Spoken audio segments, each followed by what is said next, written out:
we're going to do a quick edition of Sound Off here, just interesting people saying interesting things. You just have to hear this.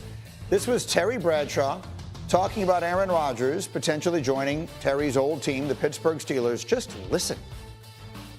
That's a joke. He should. That is just, to me, is a joke. What are you going to bring him in for 1 year? Are you kidding me? That guy needs to stay in California. Thank you. And chew on bark and risk the guys out there. You get this presence and you feel like it's going to start snowing. So, I don't. Does anyone have a reaction to that? Sometimes things can be presented without comment. Chew Dan? on bark? Chew on bark. Chew on bark is an interesting burn. I never heard that one before, but it's nice to hear. I've never heard when you get in someone's. I never heard when you get in someone's presence, you feel like it's going to start snowing either. I know. I don't like the cold no more than anybody, but I've never said that before. It's just a very strange combination of things for Terry to say. We thought it was interesting. We thought we'd play it for you, and then we'd move on to a game called Is That Ridiculous with Louis Riddick. And this one I think is really interesting. Yesterday, Kirk Cousins was not present at the Falcons' OTAs. I found that significant. Is it ridiculous to say he will be on a different team by the time we get to week 1? No, I don't think that's ridiculous at all, Greeny. And I think the speculation is going to heat up. I think this is obviously what Atlanta's front office is kind of banking on, that as we move through the offseason in the training camp, there's always going to be movement at the quarterback position. There's always going to be a team that figures, hey, look, we can level up with one of these veteran acquisitions somewhere, somehow, and maybe Kirk is that guy. And look, the speculation connecting him to Pittsburgh, I understand it. I get it. What does Arthur Smith run and play action pass? From 2018 to 2024, Kirk's time in Minnesota, his first year in Atlanta. The guy was top half of the league in terms of QBR on play action. He was number 3 in that time in CPOE, completion percentage over expected. He still has some time left in him. I think that offense would fit him, quite honestly. Let's just see where this all plays out, but I can definitely see that happening. Graz, walk us through how that would happen if it were to happen. Would have to be a trade. Atlanta has made it clear that they're not going to cut Kirk Cousins. He would like to be on another team. He has a no-trade clause, so he has some say over where he goes. But the key thing, Greeny, is $37.5 million in guaranteed money. 27.5 this year, 10 next year. Is an acquiring team going to pick up enough of that money to make Atlanta happy enough to do a trade? Otherwise, they have said and they have acted like they're comfortable having him as Michael Penix's backup this year. I will see if he's able, or willing, I should say, to push the issue. Let me go to the next one, Louis. If I were to say, and perhaps I would say it hopefully, Justin Fields is going to have a career year in 2025. Is that ridiculous? Not ridiculous at all. Again, Greeny, look, this offensive line in New York, which is where it all starts for these young quarterbacks. They got 3 first-round picks and a second-round pick on this offensive line. They've got to be better. They've got to establish the run, especially with the running backs that they have as well.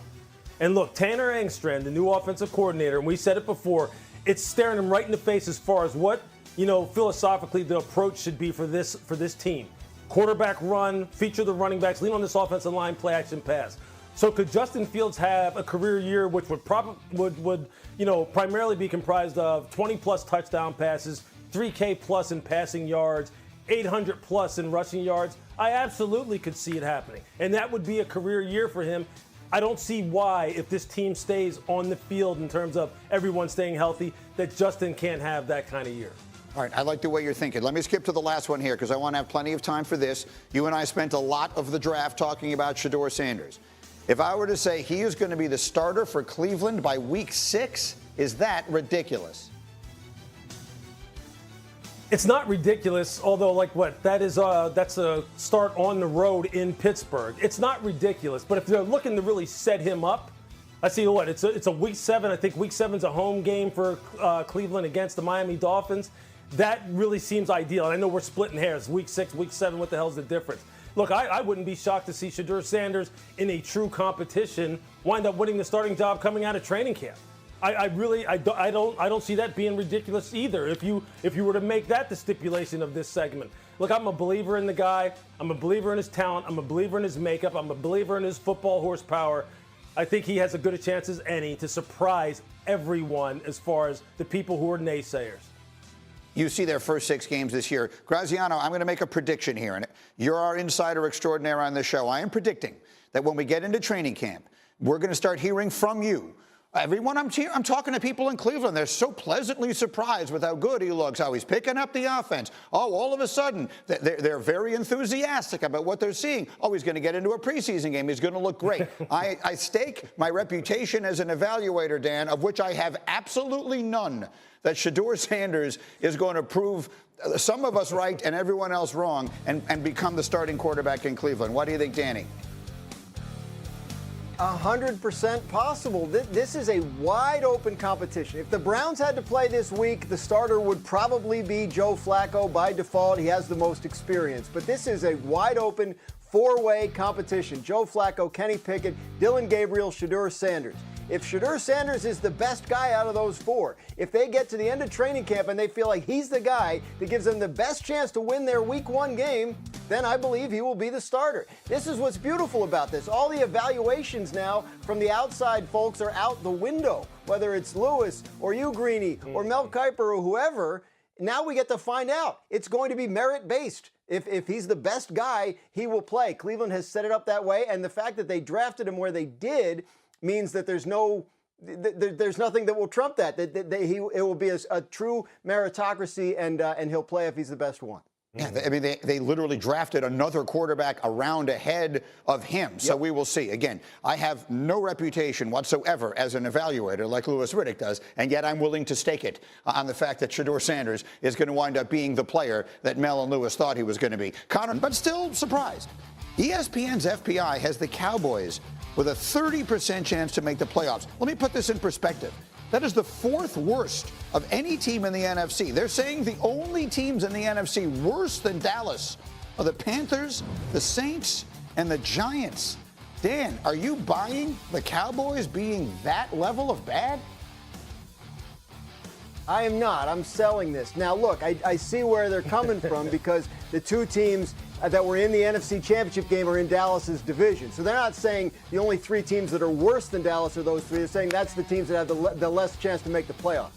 But Dallas is getting Dak Prescott in an offseason where nobody could find a good option at quarterback. Dallas is adding Dak Prescott, who missed the second half of last season due to injury. There is every reason to believe they will be improved. They won 7 games last year in a season where they played half the year without their quarterback. I am not buying that there are 12 teams in the NFC with a better chance to make the playoffs than the Dallas Cowboys, who, when Dak Prescott has played fully healthy seasons, have consistently been a playoff contender. What do you think, Louis?